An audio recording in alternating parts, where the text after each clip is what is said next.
Ryan Huska has some great ideas, but I fear I might have cracked the code here on Locked On Flames.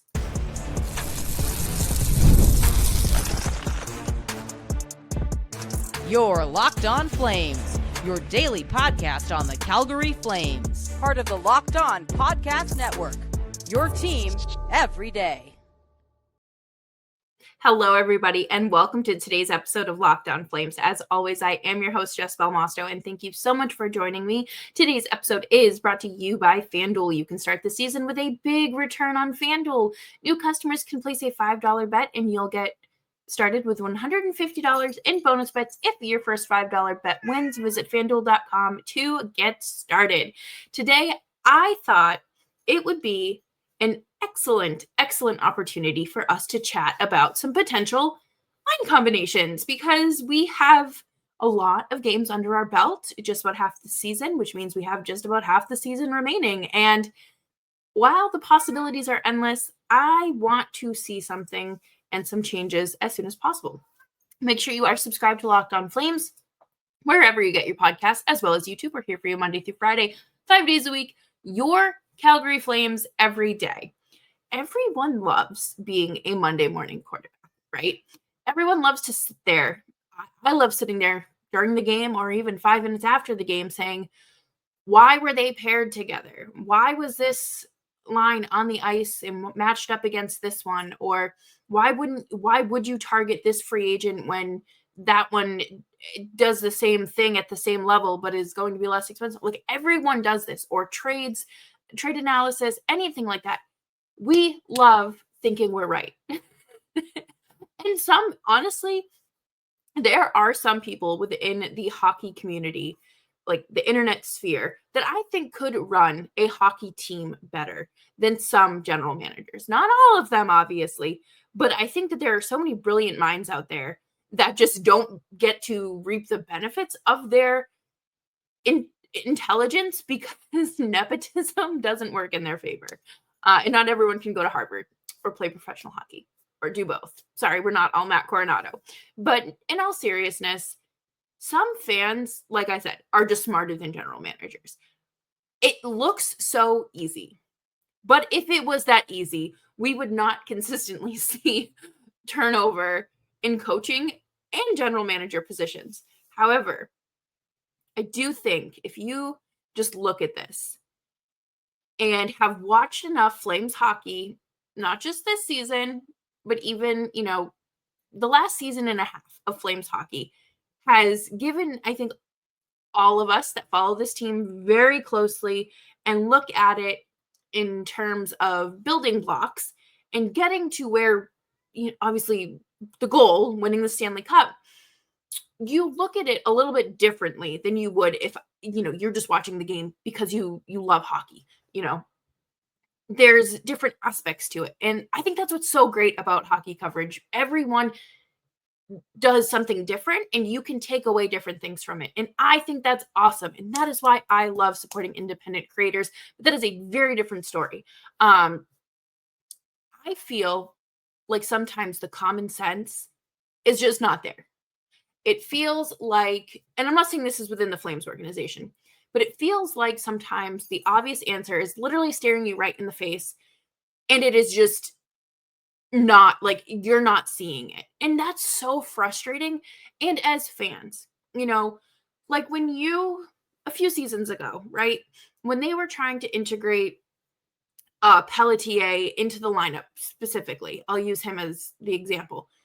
Instead of putting a young kid in the lineup consistently and giving him opportunity to grow, Daryl Sutter just wanted to see Milan Lucic go out and do cardio for 10 minutes a night instead of trying something and letting this kid get his footing in the NHL. That is infuriating. And to all of us, I shouldn't use that as a blanket statement, but a majority of people were just like, this is the wrong answer. But at the same time, like, you're arguing with a coach with the resume of Daryl Sutter.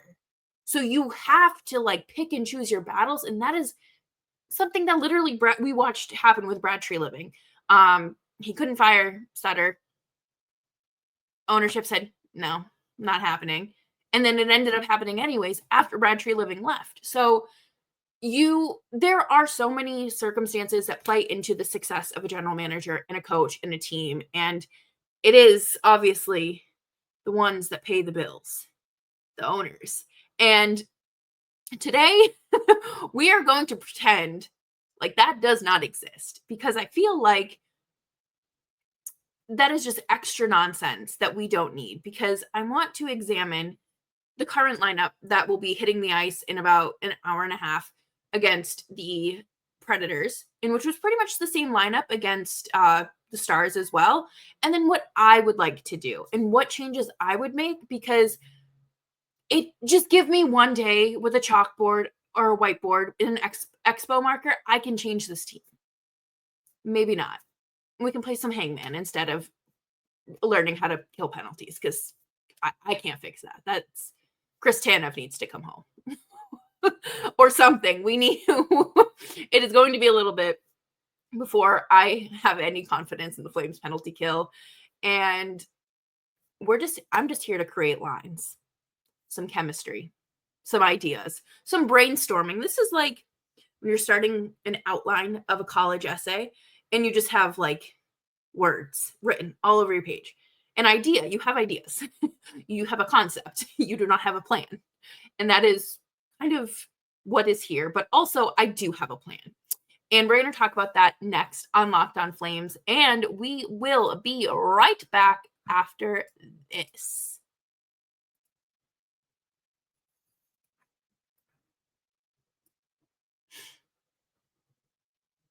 You can win up to 200 times your money on Prize Picks. That's right. Today's episode is brought to you by Prize Picks. If you love sports, you're going to love Prize Picks, the best place to turn your sports knowledge into real money. Whether it's hockey, football, or any of your favorite sports, Prize Picks makes it easy to get in on the action.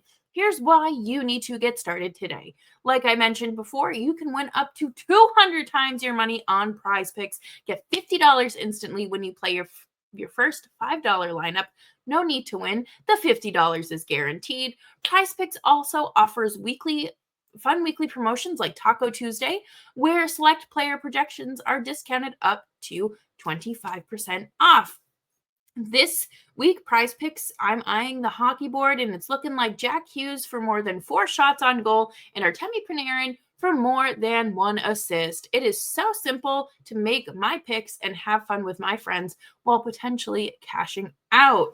Download the app today and use code LOCKEDONNHL to get $50 instantly after you play your first $5 lineup. That's right, $50 instantly. Prize Picks, run your game.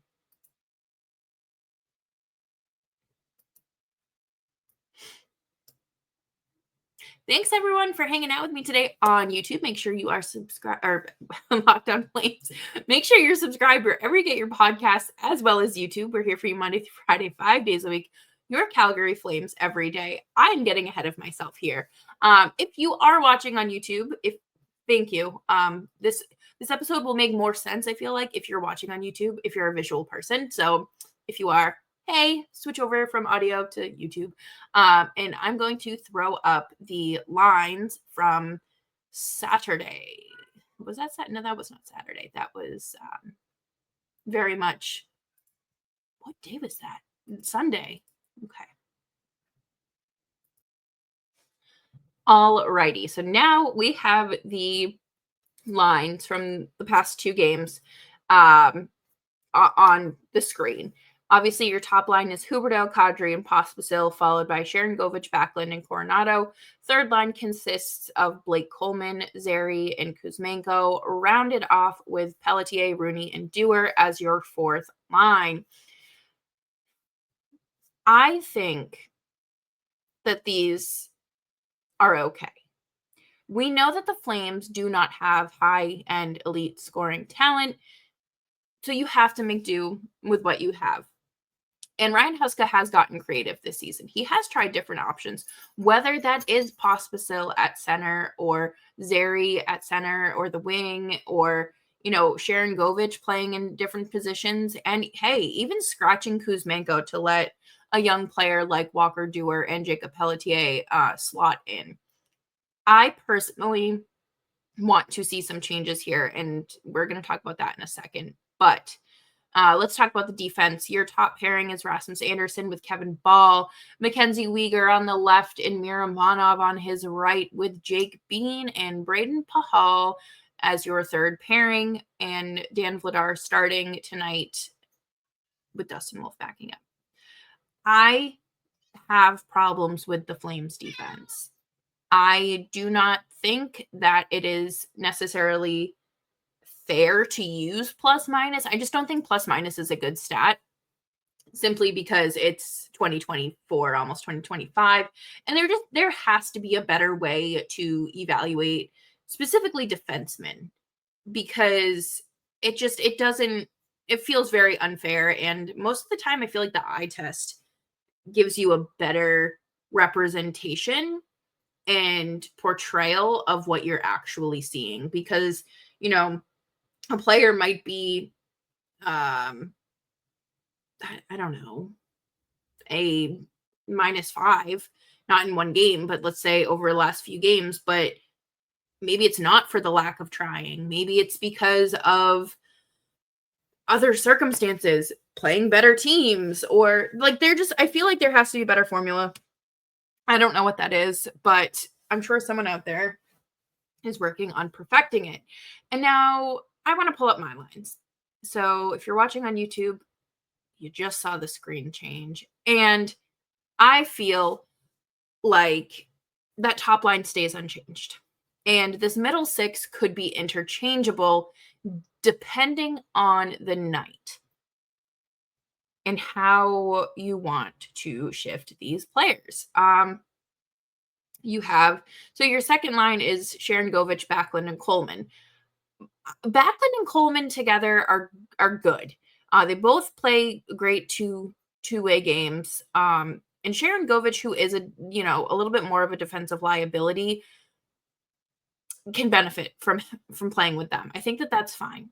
However, this third line is something that I have been hooting and hollering about forever, and it's Pelletier centered by Zary and Coronato on the right.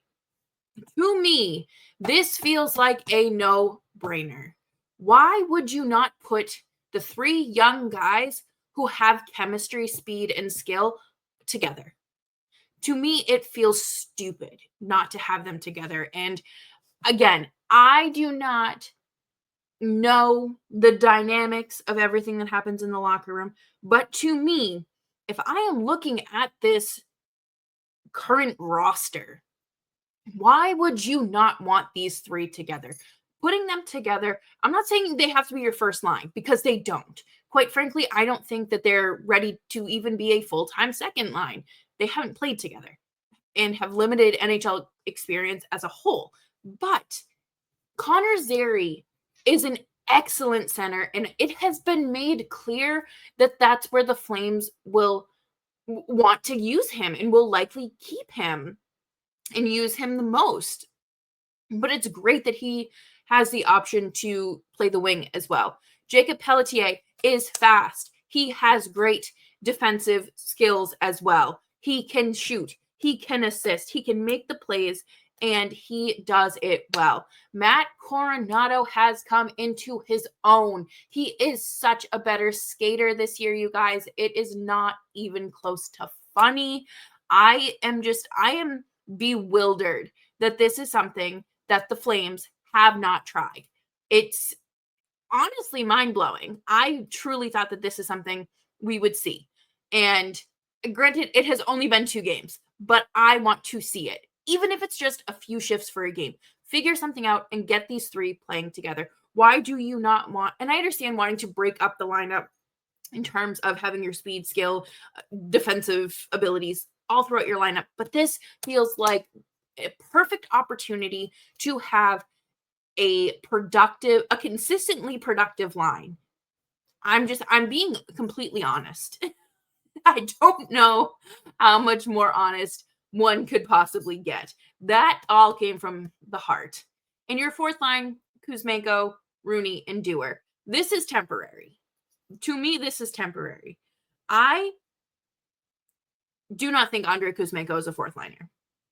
However, after being scratched 2 games in a row and having a fine game coming back, like, that's great, but I feel like he needs to be on a short leash, and I do enjoy Kuzmenko. I was very excited to receive him in the trade, but I feel like if we are truly in on the belief that a spot is earned, not given, you need to keep Kuzmenko on a tight leash. The same way you kept Pospisil on a tight leash for, I think it was like 3 games, and then he snapped out of it. Like, they're like, I don't want to say toddlers or dogs, but like you have to train them. You have to teach them and remind them that it is earned, not given. And I enjoy Walker Duehr a lot. I think that he is great. He is one of the players that I think can really slot in anywhere on the lineup. I think that, like in your, I would say your middle 6, bottom 9. I think that that is a sweet spot for Walker Duehr. Now your defense. Quite honestly, if it was up to me, this defense would not look like this. But I am working with what we have. And that's Rasmus Andersson and Kevin Ball. Kevin Ball is one of the players that just does not pass my eye test, especially after the game against Dallas. Back-to-back penalties on the goal for, or on the ice for the goal against, and just does not look like he has the stamina, or I guess that would be the right word, to play 20 minutes a night. And maybe we have to do some shifting because Uyghur and Miramonov play great defensively together. Why don't we try Mackenzie Uyghur and Kevin Ball together? Jake Bean benefits from being the former CFO's son. But no, in all seriousness, he's fine. Again, really not much you can do. I feel like him and Joel Hanley swap him in and out. And Braden Pahal and Tyson Barrie, again, 2 interchangeable players. For me, this is just what you're getting on a night, on a quick 2-game road trip. Like, I don't necessarily see that, like, that third pairing staying consistently the same. I think out of all of the players, Braden Pahal is the one that earns that, like, slots in more consistently. And your third pair, or sorry, your goaltenders are Dan Vladar and Dustin Wolf. You have to go back and forth. So if this was the lineup for tonight, yes, Dan Vladar would be in net. I want to see both of these guys play consistently. I don't want to see, like at the start of the season, Dan Vladar, it just happened to match up that he was getting all of the super tough teams, and Wolf was getting the not so hard teams. And I think that, it's not always like that. I mean, heck, Wolf started 3 in a row and won 3 in a row, and then Vladar ended up getting a few in a row as well. Like, they balance each other out. But we're going to talk more about what can the Flames do with the remaining 50 games coming up after this.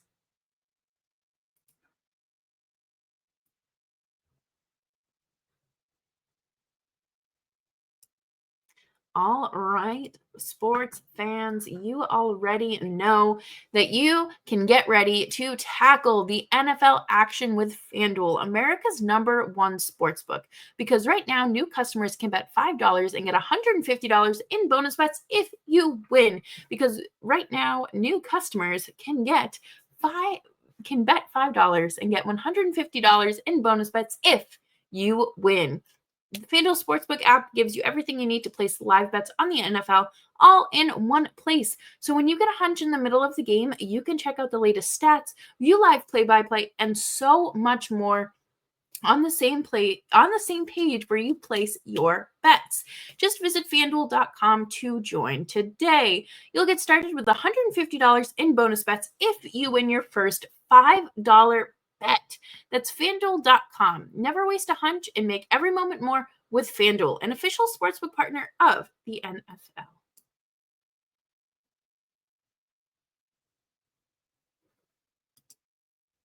Thanks everyone for hanging out with me today on Locked On Flames. Make sure you're following me on Twitter and Blue Sky at Jess Belmosto. Change is good. Change is good. Integrating the youth into this lineup is good. We can beat the dead horse about Jonathan Huberdeau being a $10.5 million player on this team for another 5 years. We could talk about it till I'm blue in the face. But what good is that going to do? Perseverating on what has happened and what is legally bound in contracts is not going to fix us. It is not going to magically take this team to a Western Conference final and then a Stanley Cup final. There are so many parts to this team that need to be fixed or patched up before you can even think about becoming a playoff team, like a serious playoff team. Sneaking into the playoffs, yeah, sure, whatever. Maybe. But what good does that do other than just kind of set yourself up for failure because you want the good draft picks and you want to take advantage of the opportunity? And I'm not saying you need to tank. I'm not saying you shouldn't go out and try. I am just saying winning right now is not always everything. I think the Flames can use the rest of this season to do what they've been talking about. You can absolutely integrate more youth into this lineup. If you play, I'm just using this line as an example because this is something I need to speak into existence, but the Pelletier, Zary, and Coronato kid line, if you truly believe in them and the future of the organization within them, you can easily play them as your second line. I'm sorry, but I do not think there are many egos on this team. I don't think there are egos on this team. So I'm sure that Backlund and Coleman aren't going to care if they're playing third line minutes again, because that's what they've been doing for the last 3 seasons. And I think you just need to move forward with integrating the youth. I don't know how many times we can say it. I feel like if we had $1 for every time we said it, I might be able to buy the Flames. But where is Jeremy Poirier? Why are you not putting Solyov in the lineup? Or at least calling him up? I'm sorry, the Flames have like their 7th and 8th defenseman, but I think at some point you have to accept and let go of this idea that Tyson Barrie, Joel Hanley, and Jake Bean are good enough to consistently be in your lineup. Like, they are not the best options you have. So why not use the best options that you have? You know what I mean? So again, make the most of the rest of this season.